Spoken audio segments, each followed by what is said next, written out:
Hello, friends and patrons. Welcome to your exclusive weekly series, James and Loki's Gems of the Week. This is a commercial free, presented without commercial interruption series. Maybe I'll come back to camera just for a second and say if you didn't notice, you never see an ad. If you haven't paid for YouTube Premium, there's never an ad on James and Loki's Gems of the Week because that's just a little special thank you to you. Thank you for supporting me on Patreon. You get some videos that have no ads on them. Let's pick up where we left off last week. If you were as disappointed as I was by my paltry total of likes last week, you will be thrilled to see a lot more likes from me were distributed over the most recent 8 days. I think we're going to cover 8 days worth of my likes here, and I will walk through them and explain to you why I liked them. This is the most recent one we covered last week from Elon Musk calling Ralph Nader a liar. So, great. The next tweet that I liked came from James Locke. We'll see a few tweets of his that I like this week. Snowing at our place in Santa Clarita. So Southern California got some snow. I saw a tweet that there was snow at the Hollywood sign for the second time in history just last week, and that the previous time that it had snowed was 6 days earlier. It had never snowed at the Hollywood sign until it did, and then 6 days later it snowed again there. Holmar's catalog, AI Doomer. My God, generative AI could allow people to publish text and images that look convincing but are completely wrong. What will happen to the world? Me. How's that different than what's already in the news? So true. Which is what got this arrow on target direct hit icon from Elon Musk. I agree with Elon's sentiment. That is a pretty good tweet, so I like that. The generated content will be of higher quality. What's this in reply to? Oh, same tweet. So I like that one too. Yeah, the AI is going to make better headlines than what we get today from human beings. That's funny. Here's a tweet from executive producer of this program and friend of the show, Kathy Kitchler. For every 5 Teslas sold, Toyota loses a repeat customer. Ouch. So, yeah, 33.9% if you add together Toyota and Honda. Or if you add together Toyota and Lexus, which is down here, more than 20% of Tesla's sales are coming from people who previously owned a product Toyota manufactured, and I don't see Acura. It must be part of this other 34.4%. But if you included the Acura numbers with Honda, this might be 15%, 20%, 15%. Huge conquest is the industry term. Market share being taken by Tesla from people who were previously buying Toyotas, Hondas, BMWs, Mercedes. Here's Audi over here. I don't see Volkswagen on here anywhere, but you would add them to Audi to get their total sales. There's no Lincoln on here, but you could add that to Ford, etc. So really good pie chart there. I like that tweet. Next a tweet from... Oh, I might not have had that scrolled down enough that you could see the bottom of the chart. So there's the bottom of the chart and the top of the chart. I can see more of this window on my TV than you can see in the portion of the screen that I'm sharing, so I sometimes forget that. Tim Busby tweeted what his mom told him. She said, "Since you're driving me around a lot, I'll give you some money for gas." And Tim said, "But Mom, I told you it's electric. It doesn't use gas." And his mom said, "No gas at all? I thought it at least used some gas." So he said it was an electric car, and she thought he meant that it was a hybrid. And Tim said, "No, Mom, no gas, just electricity." And she said, "Oh my." So I actually retweeted this when I'm the one quote tweet on here. I said, it's easy for EV enthusiasts to forget how far back in the awareness adoption curve many people are. Some people don't know that there are EVs. They think that when you say you have an electric car, you mean that you have a hybrid, a mild hybrid, that you're still pumping gas in. The next tweet came from Everman. Everman is fond of this graphic, and so am I.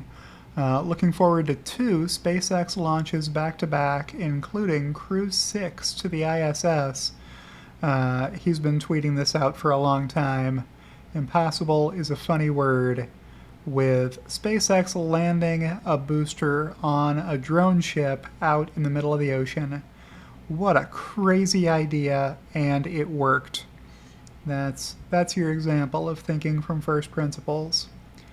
The next tweet that I liked came from Tesla Opinion. The Emerald Mine story is false. There was no family wealth. Hashtag Elon Musk created his companies from nothing.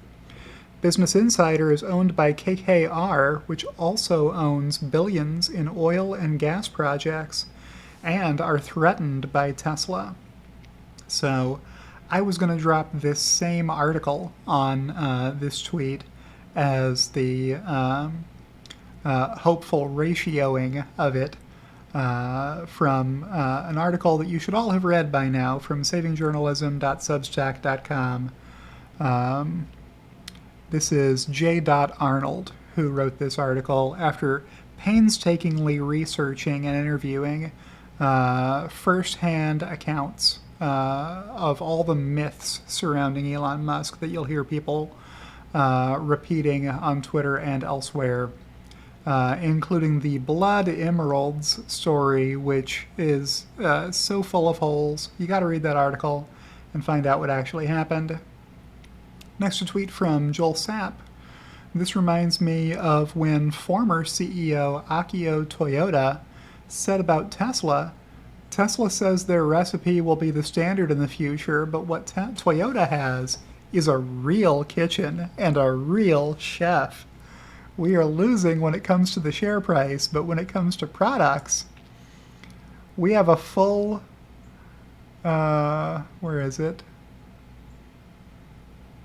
menu that will be chosen by customers. The CEO continues with a cooking analogy. They aren't really making something that's real. People are just buying the recipe. We have the kitchen and the chef, and we make real food. Well, he's the former CEO, Akio Toyoda, for a reason. Toyota has fallen way behind on electric vehicles and is only now coming to grips with that. What's this thread about? Began with Futurama King saying, this is one of the dumbest things I've seen on Twitter. Poor sod probably will never know how stupid his statement is.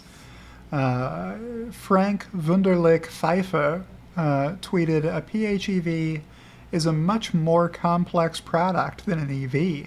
It has a battery, an electric powertrain, and an electric motor. On top of that, it has an internal combustion engine, gearbox, clutches, cooling, and everything else needed to run it. It shows how much more BYD can scale. So to illustrate the flaw in this way of thinking, I replied, a CDFM is a much more complex menu item than a FM. It has a filet mignon, a side of roasted Idaho potatoes, and a fine wine pairing. On top of that, it has a skewered cornmeal battered deep-fried hot dog topped with ketchup and mustard. It shows how much smarter a chef BYD is to make a corn dog filet mignon. Now, if you're wondering where the corn dog filet mignon came from because you've never seen one of those on a fancy restaurant's menu before, it's because it would be a stupid menu item. You shouldn't put ketchup or mustard on a filet mignon, whether you have topped the filet mignon with a corn dog or not first. That's dumb, and if you're a chef who thinks that's a good idea, the market will tell you that you're wrong by not buying any corn dog filet mignons from you. That's stupid. If you already have a filet mignon, a side of roasted Idaho potatoes, and a fine wine pairing, you should stop. You're done. Like, watch an episode of Gordon Ramsay and learn how simplicity is important. You pick fresh, local, premium ingredients, prepare them properly, plate them, and stop. Stop adding more stuff to the plate. After it has these items, it doesn't need a cornmeal battered deep fried hot dog topped with ketchup and mustard. Those are not needed. You should have stopped. And so should BYD after putting in the electric vehicle, the battery, and the electric powertrain. All right, I have over-explained that joke for sure at this point. There's that tweet we just saw. Next, a tweet from Gary Black. Hashtag Tesla wins top honors in 2022 Brand Loyalty Award for first time. So autonews.com said Tesla overtakes Ford in brand loyalty from S&P Global Mobility's 2022 Automotive Loyalty Awards. So good tweet there. Good article if you want to read it. Sawyer Merritt said Ford loses overall loyalty award to Tesla after 12-year run. On top of its overall loyalty to make recognition, Tesla scored repeat wins for highest conquest percentage. We just saw that earlier. And alternative powertrain loyalty to make. So that means best seller of EVs, if you're trying to figure out what that means. Or any other non-gasoline powered vehicle. Not that there's very many hydrogen vehicle purchasers out there. The combination of an active return-to-market consumer base and a majority share of BEV sales were contributors to Tesla's loyalty performance this year. However, the brand's resonance with ethnic consumers was a key driver in its recognition of loyalty improvement and diversity retention. So look how many of these Tesla won. That's pretty good. Yeah, a whole lot of Teslas here and not a whole lot of other stuff. Now, the segment model loyalty awards, Tesla didn't win as many of because Tesla doesn't have vehicles in every one of these segments, right? Tesla Model Y is in the luxury small utility segment. However, they've defined that segment. Tesla Model Y won it, but it can't win the other categories because it's not in them. Tesla Model 3 won the luxury small car award here, so good on both of those. I don't see Model X or Model S here. Maybe the Mercedes-Benz S-Class beat the Model S. Luxury full-size utility, maybe the Land Rover Range Rover beat Model Y in that category. It sure won't beat a plaid Model X in a quarter mile, but I guess they have other criteria in their scoring. Okay. Next, a tweet from Barbara at BMT094 on Twitter. Excellent video by Dylan Loomis22 on what may be going on in Mexico regarding Tesla. So I watched this video, thought it was good, gave this tweet a like for giving me the heads up to go watch it. If you're not watching Dylan Loomis's videos, he does a lot of really good original content creation around current events for Tesla, Tesla news, a little bit of research, and trying to put the pieces together. So go check out that video if you're interested. Next tweet from Holmar's catalog. The IEA projects that 60% of the electric generation capacity installed over the next 5 years will be solar, so more than half. In other words, more solar panel capacity will be installed than all other power sources combined. So that's pretty great. Deliveries are completely irrelevant is hands down the best Tesla Q thesis I've ever heard. So why would this get tweeted by John at John839-89650 on Twitter? Well, it's in this thread begun by Tesla hater and Tesla Q generalissimo, Political Reality at PolitiReality on Twitter, who tagged me and Gary Black and Squawk Square and Kyla Schwab E. Rowe and Troy Teslike Did you catch the massive miss in China units? I'd appreciate a list of more excuses as soon as possible, please. So this was bait, and I happily rose to the bait. Please fill in your 2023 quarterly deliveries forecast in the box provided, or else a list of excuses why you can't. So I borrowed his same question format. If you haven't seen this before, this was in my forecast thread. It's just something you can drop on Tesla Q when they tell you there's a demand cliff, the growth story is over, and Tesla is doomed. Just ask them, hey, go ahead and fill in your forecast for 2023 deliveries by quarter, and at the end of the year, we'll compare notes and see how well you did. The honest ones will tell you that any decent forecast won't fit in this box because Tesla is going to continue growing. But what did Polity Reality reply? He said deliveries are completely irrelevant. Oh, deliveries are completely irrelevant. That's classic. That is a classic Tesla Q line. All right. The next tweet that I liked came from Holmar's catalog once again. Tesla shorts say, "Ha, idiots! You think Tesla can outcompete Toyota? No way." Toyota says, "Wow, this is an entirely different manufacturing philosophy. How do we compete with this?" Tesla shorts say, "Wait, what?"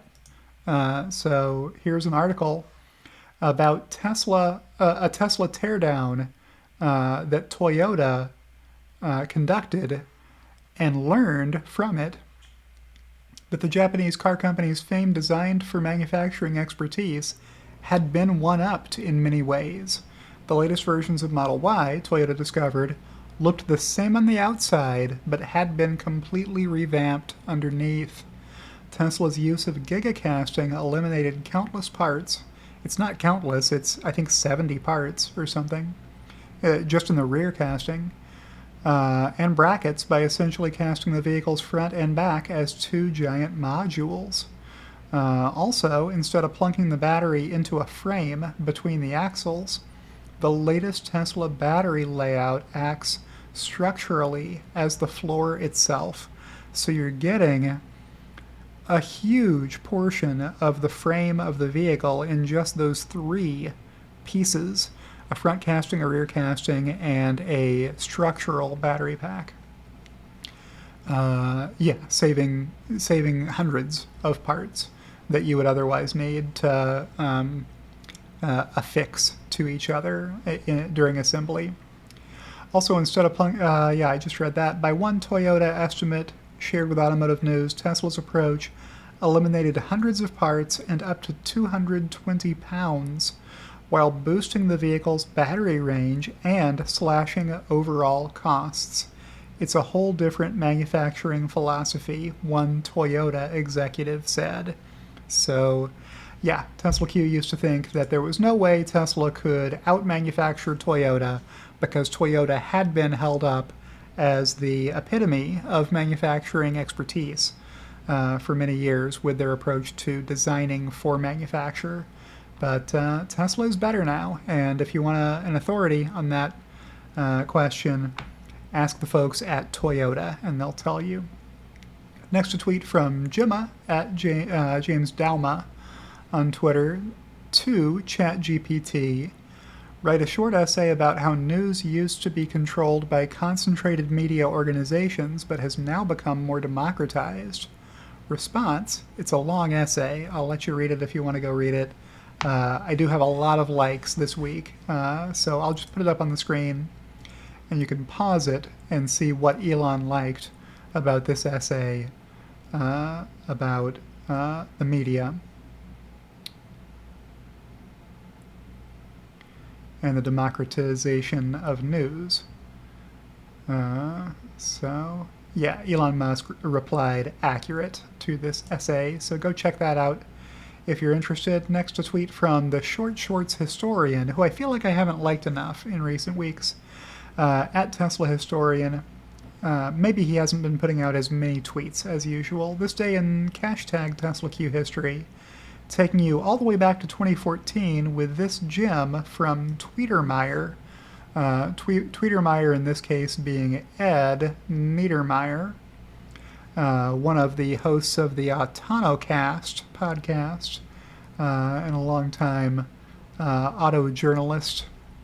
This is the problem with assuming Tesla can sell 500,000 units per year. $30,000, $40,000 EVs exist, they just don't sell well.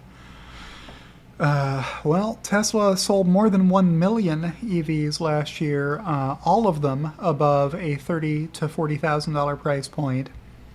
And that includes the number one selling vehicle in the state of California and the number two selling vehicle in the state of California. Not EV, vehicle of any kind, gas or electric. The next tweet came from Matthias Fons at FonsDK. Tesla will build a factory in Monterrey, Mexico. There is already an understanding Tesla, are going to dedicate the investment to Mexico, and the plant will be established in Monterrey. AMLO president of Mexico. So this news was already out before Tesla announced it at Investor Day. The next tweet that I liked came from TipRanks. At TipRanks tweeted, "Hey, we appreciate you. Thank you, sir. What was this about?" Well, Motorhead at Brad Munkin, another Tesla Q Generalissimo, longtime Tesla hater, longtime bankruptcy predictor. He famously tried to convince me that Tesla would be bankrupt by Q4 of 2020. There's consensus, which is always wrong. Then there's this guy, referring to me, who will regret having tweeted these #Tesla forecasts. So Brad provided the consensus Wall Street estimates of 88 cents in Q1, 94 cents in Q2, $1.05 in Q3, $1.15 in Q4, and then tagged "Remind me of this," so that in 2 months he can see that Tesla beat this 88-cent Wall Street expectation somewhere closer to my $1, I hope. So he's retweeting my Tesla forecast tweet 28 of my 69 tweet thread, which is the one where I showed my non-GAAP EPS forecast of $1 in Q1, $1.70 in Q2, $2.22 in Q3, $2.57 in Q4, making full year 2023 EPS of $7.50. Now, have I guaranteed anyone that all of these will happen? No, I hope what I've done, by contrast, is to guarantee that these numbers will be wrong. Because the first rule of forecasting is whatever you forecast, it will be wrong. But I'm doing my best. What I don't know is whether Tesla will beat these numbers or miss these numbers. I hope there's an equal chance that they will beat or miss all of these numbers. Now, I don't forecast force majeure, so if something very bad happens during this year, Tesla's going to miss these numbers, right? So in previous years, Tesla has missed my initial expectations for that year because some force majeure occurred, or because I included in my forecast a benefit Tesla didn't take, like the 2021 expectation that I had that Tesla would take its tax benefits from prior year losses. That didn't happen until Q4 of 2022, and Tesla took less of it than I had forecast that they would. All right, so what's this next tweet here? It's from me replying to Brad. There's Wall Street consensus earnings, which Tesla has beaten in 8 of the past 8 quarters. And then there's this guy who will regret predicting Tesla's 2023 earnings will be negative. I probably should have read this immediately after showing you the text of Brad's tweet because I copied his format in my reply. Let's listen to this episode where Brad was the guest being interviewed by longtime Tesla hater George Noble, longtime Tesla Q member. How good could it be And how bad could it be? What's the range you could see on this thing? I think realistically, given like I've seen, I've been through the .com, the financial crisis and all that, and I've followed autos through the whole time, and I think to be realistic, I think Tesla will make a loss next year. Tesla will make a loss because there's never been a car maker who builds 2 new factories to make the same model. That's it. That's the clip. So I recorded that clip from the podcast for your benefit, dear viewer and Patreon subscriber, so that you know what kind of advice Brad Munkin is handing out to people. Yes, you heard him correctly. He thinks Tesla will report a loss for the full year 2023, not for Q1.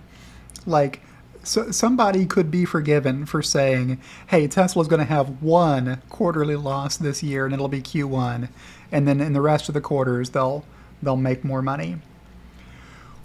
He expects a full year 2023 loss from Tesla, which is absurd, and yet he has the gall and the gumption to call out my forecast. He thinks my forecast isn't accurate enough for his tastes. Wall Street here saying that it's going to be, about $4 worth of earnings. Brad thinks it's going to be a negative number. I'm at 750. I feel okay about my earnings forecast at this point. Tesla does need things to go better in 2023 than they've gone from a force majeure perspective the past couple of years. But how good could it be? Yeah, my number is not impossible. So I put the receipts here because I said Tesla has beaten in 8 of the past 8 quarters. And tipranks.com will tell you how much Tesla's EPS beat the Wall Street consensus by.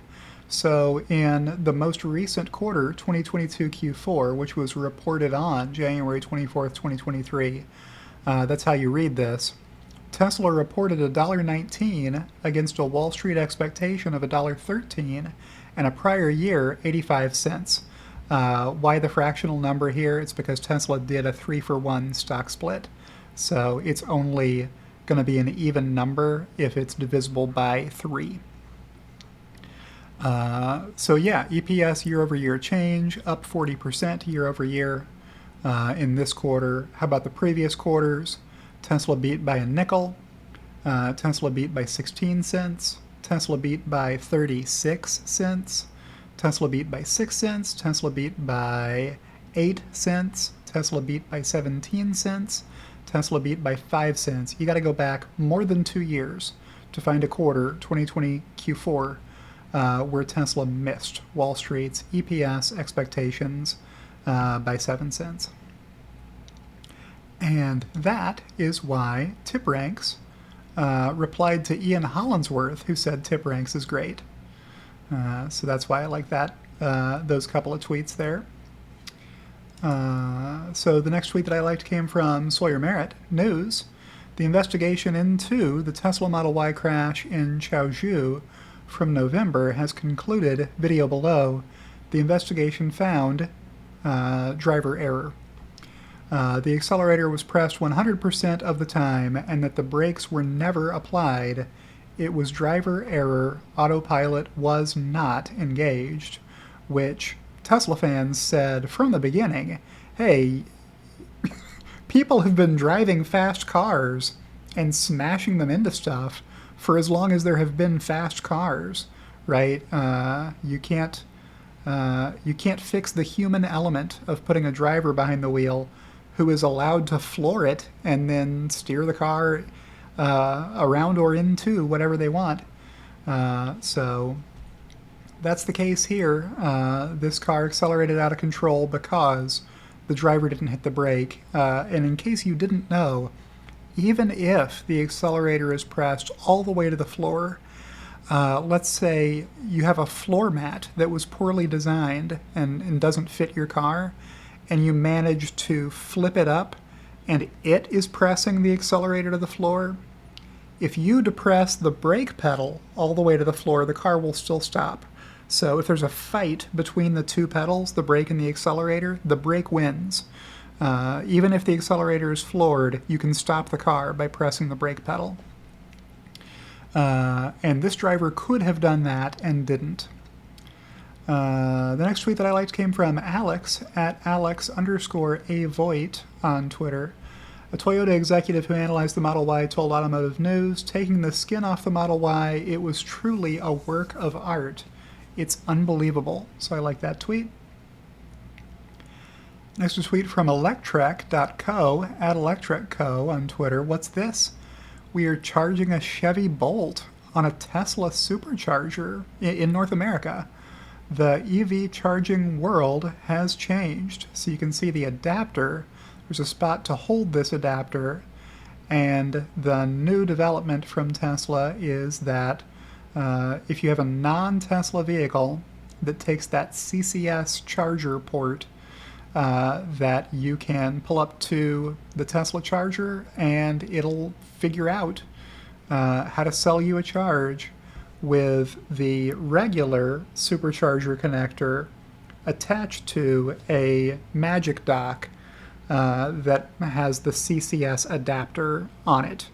And then when you plug that back in, that's not a permanently assigned supercharger for CCS. The next Tesla owner who pulls up to this supercharger can also use it. They'll just pull out the regular Tesla supercharger and use it. So good design work there from Tesla. That's in the Investor Day video as well, which hopefully you've all seen by now. The next tweet I liked came from Steven Spencer at Spencer_SMB on Twitter. You did a video complaining and Tesla changed their entire business model. What do we have here? It's MKBHD, Marquez Brownlee, who has more than 10 million YouTube followers last I checked, with the eyes emoji here, and a couple of photos of his Rivian truck charging at this Tesla supercharger in snowy, perhaps New York, I'm guessing, with his Rivian screen showing that he's got 109 minutes worth of charging. That sounds like way too long to wait to charge, but maybe I'm just not understanding what that display shows. I am not as up on Rivian as I am on Tesla, but good tweet there. From MKBHD, as well as Steven Spencer. You know, Marquez Brownlee's daily driver is a Tesla, not that Rivian. The next tweet I liked came from Elon Musk with the ellipsis character here. Just retweeting Tesla, showing the Tesla Investor Day broadcast link. And here's Tesla's tweet. Tesla's purpose is to accelerate the world's transition to sustainable energy. Today, we're unveiling Master Plan Part 3, the path to a fully renewable energy future for Earth. For all of Earth, it says in the graphic here. So buckle up. The next several tweets are going to be about Investor Day. Detailed white paper with calculations and assumptions to be released by Tesla shortly. Samuel Garcia of Mexico replied, "Welcome, Tesla, to Nuevo León. Welcome, Mr. Elon Musk. Thank you for letting us dream that our children will be the astronauts, scientists, programmers, and engineers that are already building the future. To dream that, we will soon be at the center of the world's development." All right. Another tweet from the official Tesla account, "A fully sustainable future requires scale. With our next-gen vehicle, manufacturing becomes significantly simpler and more affordable. Our new unboxed manufacturing process will allow more work simultaneously on the vehicle, meaning we can build more vehicles at lower cost and with a much smaller carbon footprint." So what do we see here? Lars Moravi presented this at Investor Day, showing, hey, cars are long, and if you get 4 people and you have one person working on each side of the vehicle at a time, you're taking up a lot of factory space doing that just because the size of the car is almost the size of a parking space, right? But If instead you were to assemble the car in pieces instead of as an entire car, you could have 4 people working on that same module in a much smaller portion of your factory's footprint. So you've increased your space-time efficiency and your operator density, the number of people working in any given space. So for Cybertruck, for example, we may see the front of that vehicle getting produced by a team, and the back of that vehicle being produced by another team, and the structural pack under the vehicle being produced by another team. And then when all of those modules are done, they come together to get married. I think they call it marriage in the auto manufacturing business when they put the box on the frame, or the top part of the vehicle on the bottom part of the vehicle, however you want to say that. If you've guessed by now that I'm not an expert on auto manufacturing, you get the gold star. But this is a better way of improving factory space efficiency. So a good tweet there. In this thread, where I liked several of the tweets, this one's about fossil fuel extraction. That's a one-way process because the raw materials are mined and then burned, and the exhaust is just dumped into the atmosphere that you and I breathe, which is not great. And you can't recycle gasoline or oil. When it's gone, it's gone.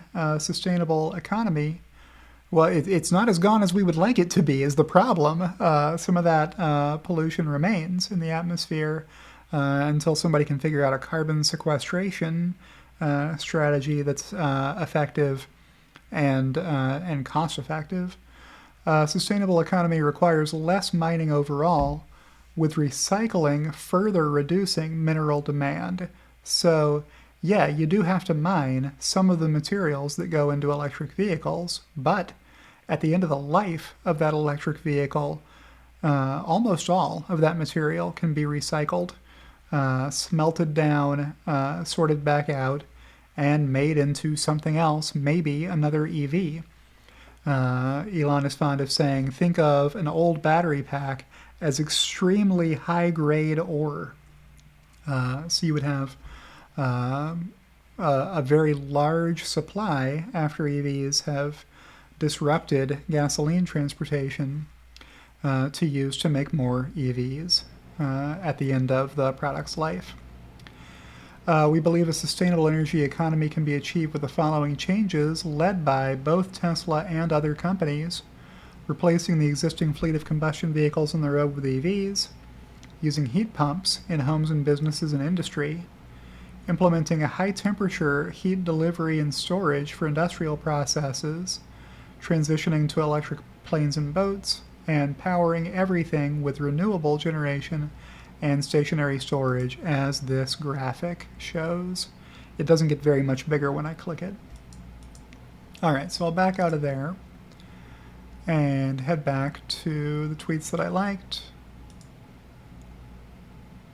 That one we just saw. Elon Musk replied to Stephen Mark Ryan, bus voltage raised from 12 volt to 48 volt drops copper usage by 4x. Wow, so you need 4 times less copper in the low voltage system for an EV if you make it run at 48 volts instead of 12 volts due to the gauge on the wires. So, yeah. Tesla finally got rid of the kind of battery that dies on you, no matter what kind of car you have, replacing it with a rechargeable lithium-ion battery instead of the stupid old lead-acid battery technology. Tesla tweeted, "We produced our 4 millionth vehicle at Giga Texas today." Now don't get confused. Giga Texas didn't produce 4 million vehicles. The Tesla Corporation produced its 4 millionth vehicle, and that happened to occur at Giga Texas. So, great video here of the team. You can see how large a team it takes to produce Model Ys at Giga Texas. So, great tweet there. Here's a tweet from Marquez Brownlee. where he says, I charged the Rivian R1T at a Tesla supercharger today, and then a Lucid Air. 2 other Teslas and an F-150 Lightning showed up, and it descended into chaos. Here's the video on my experience. So you can go check out that video. Marquez makes so many good videos. This is another one of them. Next, a tweet from Samuel Garcia, yet again. The richest man on earth trusted Nuevo Leon, Mexico, for his new Gigafactory and his next-generation vehicle. The future is bright. Thanks, Elon Musk. Thanks, Tesla. So, good tweet there. Another tweet I liked came from Gene Munster, professional analyst, at Munster_Gene. My Tesla Investor Day takes in a nutshell. I'll just click on this and scroll through this real quick, because I don't think it's going to take you very long to pause and read through this. I need to make it bigger for you to be able to see it, though. Well, maybe it will take too long. So there's that one. Then you can take a screenshot here, or pause the video here. Yeah, demand is healthy. And an Optimus update toward the end. So, yeah, Tesla has a few more years worth of work to put into that Optimus program, probably. All right, back to the tweets that I liked. Here's one from James Hatfield. Lots of good confirmation of speculation/rumors. Really good validation for anyone modeling such things. I expect James to have a field day with this info in regards to cost-cutting impact on cash flow and margins. Well, right before this video, I shot my cost of sales video from my Tesla earnings forecast video review series, covering, hundreds and hundreds of rows from my model, both stage 3 and stage 4 of my detailed model tab. And I referred back to Investor Day as support for the cost reductions that I'm assuming will occur in the future for Tesla Automotive. Tesla just reduces the cost per vehicle as time goes by, and they identify ways of reducing the amount of copper that's in the car with a 48-volt architecture in the next generation series of Tesla products, right?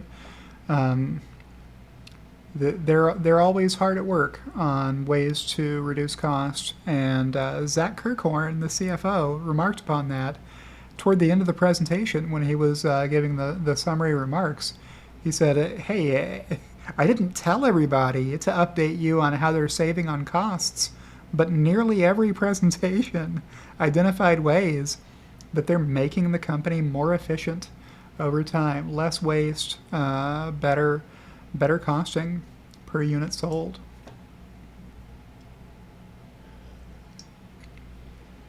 The next tweet I liked came from Martin Vieca, VP of Investor Relations for Tesla. This is a BFD retweeting Stephen Mark Ryan, who just tweeted all caps, what? Hashtag Tesla. Tesla has figured out how to make a permanent magnet motor with 0 rare earth elements in it. So the traditional way of building electric motors is that you need these rare earth elements. They're not rare. It's just a category of metals. It's not that they are that rare to be able to find them, but they can get pricey. So if you're able to build motors with just materials like, more commonly available metals, aluminum, nickel, iron, what have you, that's a huge deal for your cost going forward. Next, a tweet from Elon Musk. Bus voltage raised from 12 volt to 48 volt. Yes, we just saw that tweet in reply to Stephen Mark Ryan. Here's a tweet from Sawyer Merritt, another. Breaking, for the first time, Tesla has revealed FSD beta collision data. Tesla's using FSD beta only had 1 collision per 3.2 million miles driven while the average U.S. driver had one collision for every 500,000 miles. FSD beta is over 5 times safer. That's over 6 times safer if you do the math on these, by my math anyway. So good tweet there. Next, a tweet from Dr. Abel Lawrence, MDDM, at AbelDoc on Twitter. This presentation basically demolishes Aswath Damodaran's thesis that Tesla growth rate will moderate to the mean. It is accelerating to escape velocity, if anything. And then he tagged me and Professor Damodaran on that. He was replying to Sawyer Merritt again, tweeting, while obviously it would have been cool to see the design of Tesla's next-gen vehicle yesterday, it's good that they are waiting to show us more. Unveiling a design potentially 2 years before it's ready for SOP isn't the right move. It's too early. It would Osborne the current products, meaning cause people not to buy them as they hold out for the better, cheaper car that Tesla isn't making yet. I think they learned from unveiling the Cybertruck 4 years before it was ready and Semi 5 years. Revealing specs and price that far in advance doesn't serve Tesla well in the long run. Design can change, things can be modified, we know the cost savings the next-gen vehicle will bring, and surface level, how it will be built, which is more than enough for now. Giga Mexico still needs to be built. There's a lot to be happy about with yesterday's presentation. What's clear is Tesla is still innovating at breakneck speed and in all parts of the business. These things sometimes take years to play out, but when they do, they are mega.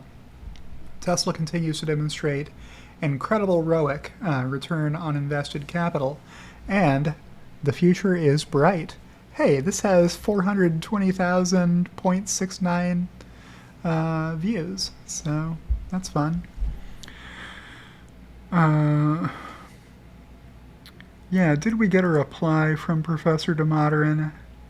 Well, I didn't reply either, so I don't think Professor Damodaran is on Twitter all that often anyway to see that and reply, but I liked the mention because the flaw in Professor Damodaran's model is that he assumes that the revenue growth rate will fall to like 3% per year by year 10, and that doesn't sound likely to me with the team Tesla is assembling and the pace of innovation at Tesla.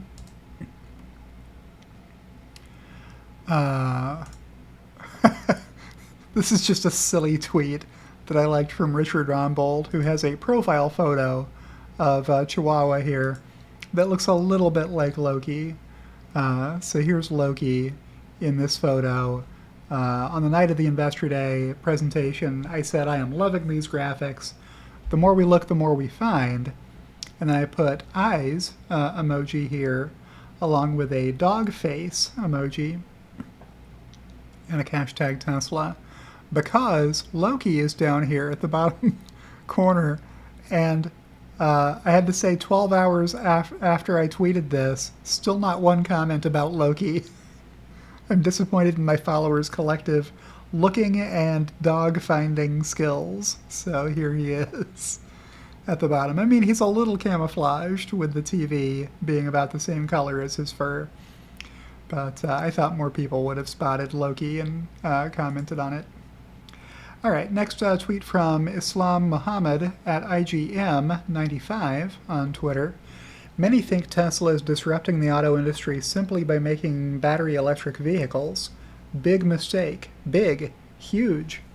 ICE to BEV, dealers to e-commerce, assembly to full stack manufacturing. Yeah, the legacy automakers are buying in most of the parts because they have fallen for this MBA approach of, hey, we should focus on what our competitive advantage is and outsource everything else. So some companies only make the engine and then they buy everything else and they just assemble it and ship it. It makes you beholden to your suppliers when that happens. Siloed to integrated engineering. So most companies have an engineering department that gets told what they're allowed to do and not do by a head of manufacturing or whatever. Tesla integrates engineering teams throughout the company. Episodic to continuous improvement.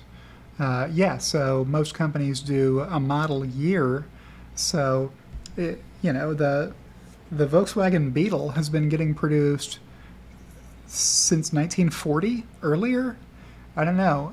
Every 4 years or so, they refresh the model, quote unquote refresh, and they change some stuff, and they just keep making that car for another few years. Tesla has never done that. Tesla believes in continuous improvement. If you can make the car better, you should, without waiting. And IRL to OTA updates. IRL is in real life, so physically driving your car to the dealership to get it updated versus over-the-air software updates. So I like that tweet. The next tweet that I liked came from David O'Dell. Here's real Dan O'Dowd showing once again how Teslas are superior and safe. Make sure to click through and watch the video he may have thought was just a picture. Popcorn emoji, sunglasses, cool guy emoji, FUD, tagging me, the Now You Know channel, Zach and Jesse, and Tesla Podcast, that is Rob Maurer of Tesla Daily. Thanks, Dan, for selling us on Tesla and Teslas again. So what happened here? Dan O'Dowd accused Cold Envy of faking a photograph. And that would be funny enough on its own, except that if you follow this thread and you see this still image here, this is what Dan O'Dowd says was faked. And then he's retweeting Dan O'Dowd's dumb commercial here. The video is actually in the thread. So it's not a faked image. It's a still frame gathered from a live video. So that's what I liked that was funny about this. The next tweet I liked came from Stucker Auto. OMG, BMW's first publicly available hydrogen fuel cell car is probably going to arrive in the second half of the decade, according to the project's chief engineer, Jürgen Goldner. He views the emergence of fuel cell cars, FCEVs, as only a matter of time. Yeah.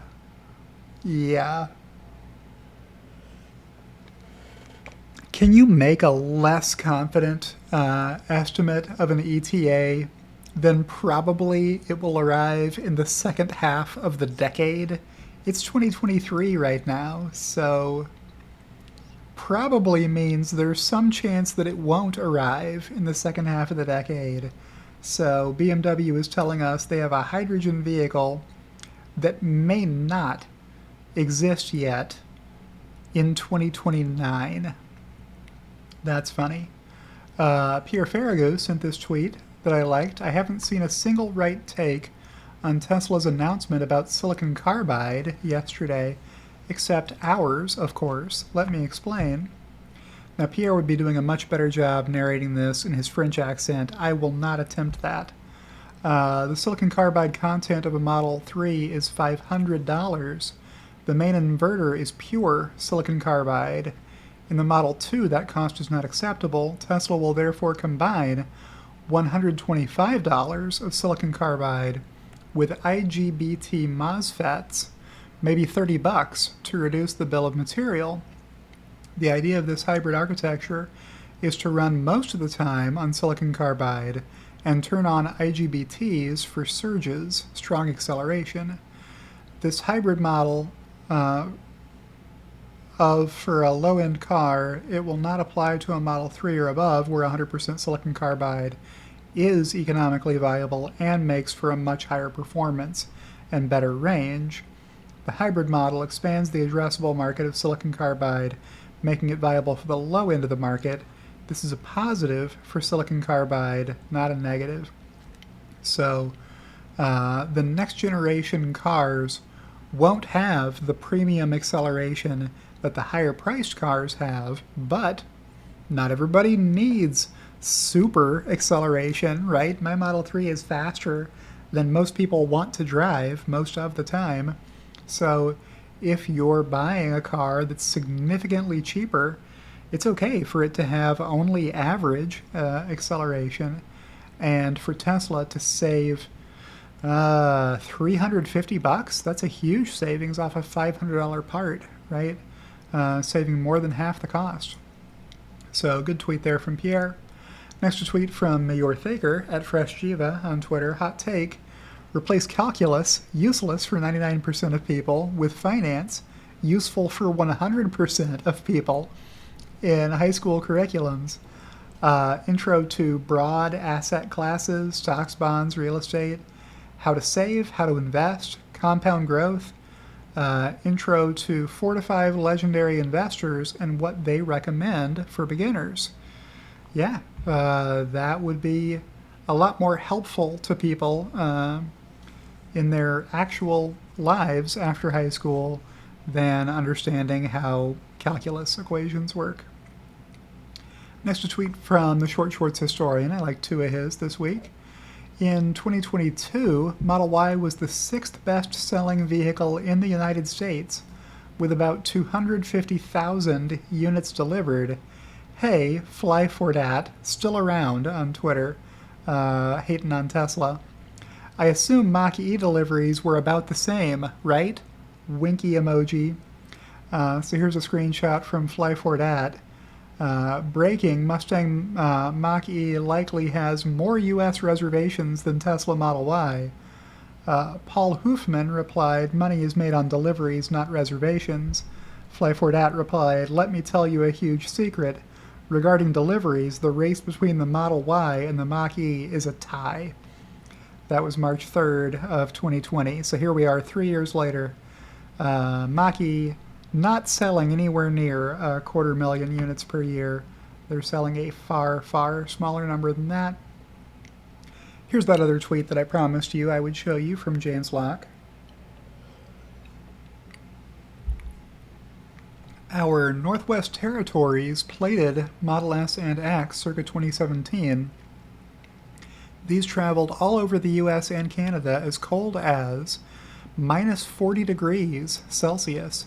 Doing a trip from LA to the Northwest Territories next month in our Model S, I should find the photo of our first road trip ever in early 2016 to the Tesla road trip meetup in Virginia. So this is a nice warm day with the snow piled up on the sides here.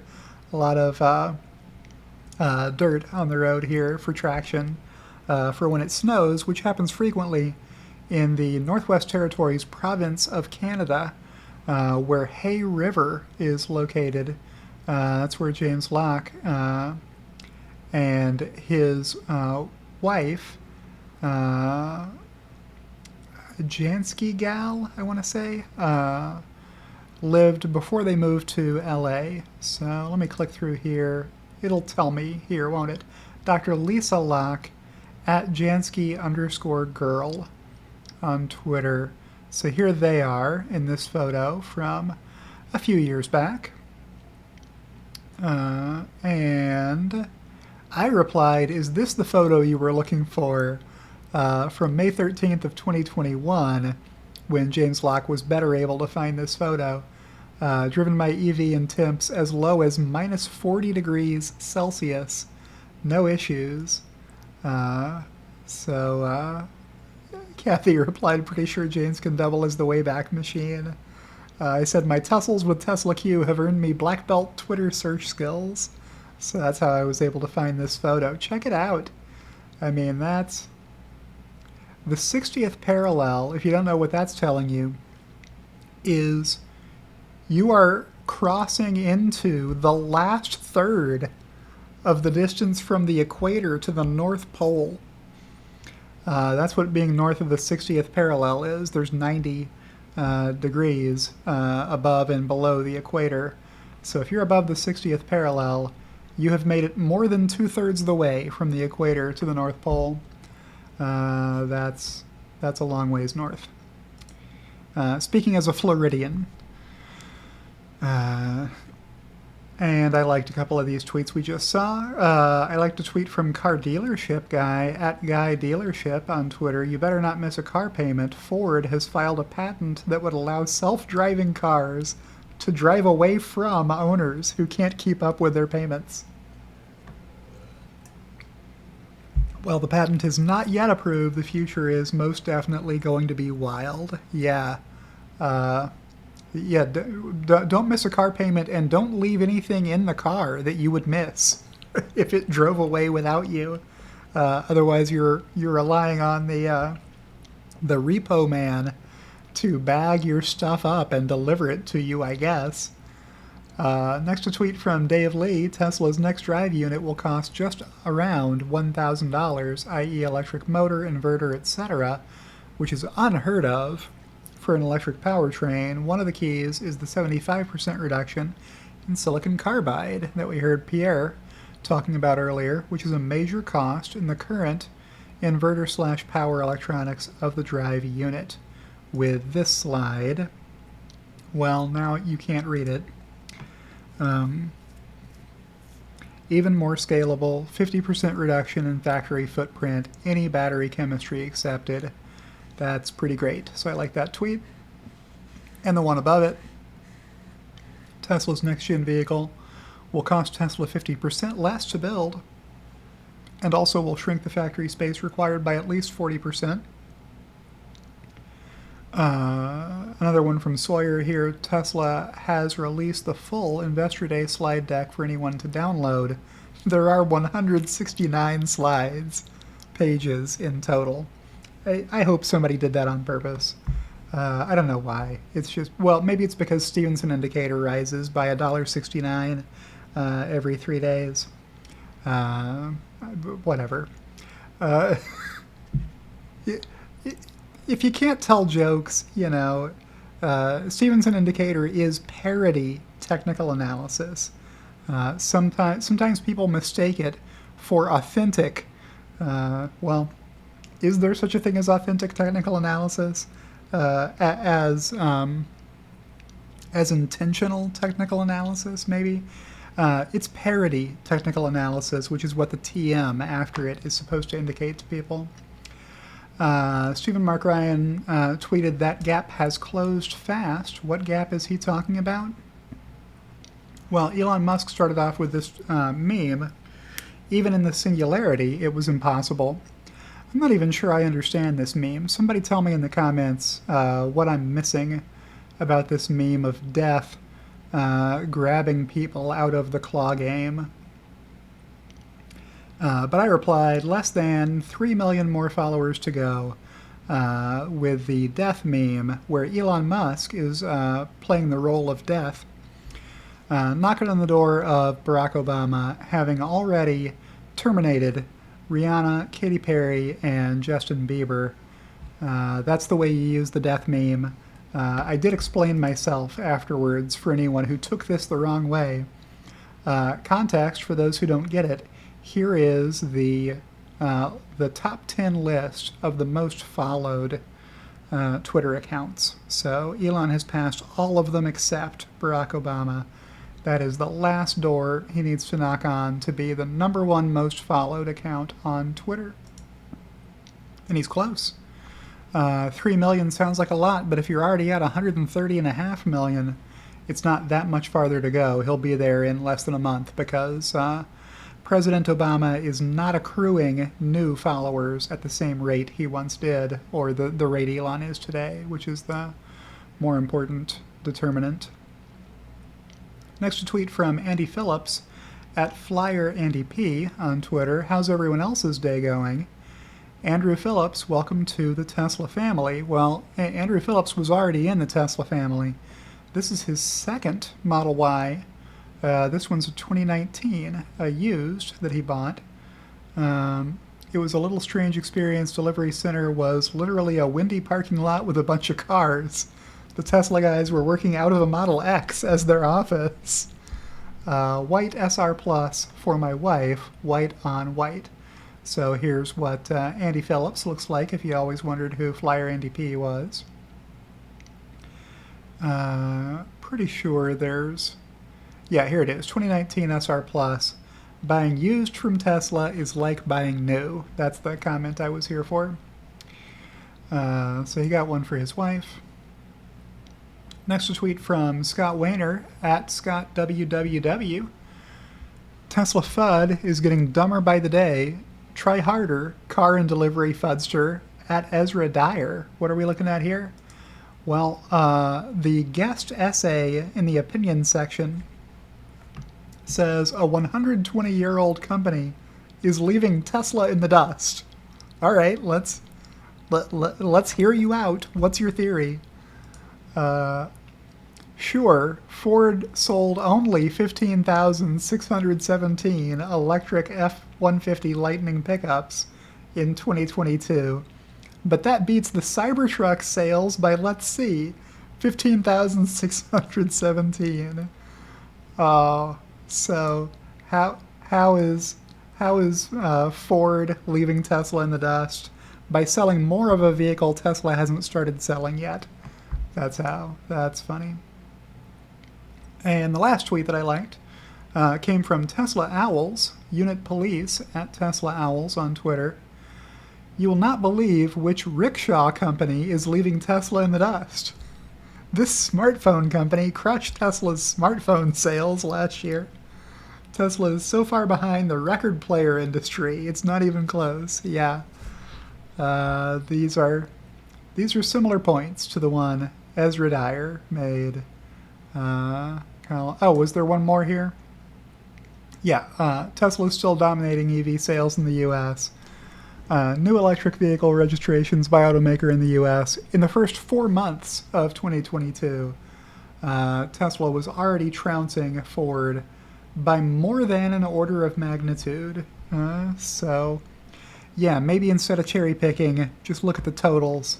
That'll give you a truer picture of what's going on. And with that, this video is over. So let's check in with Loki.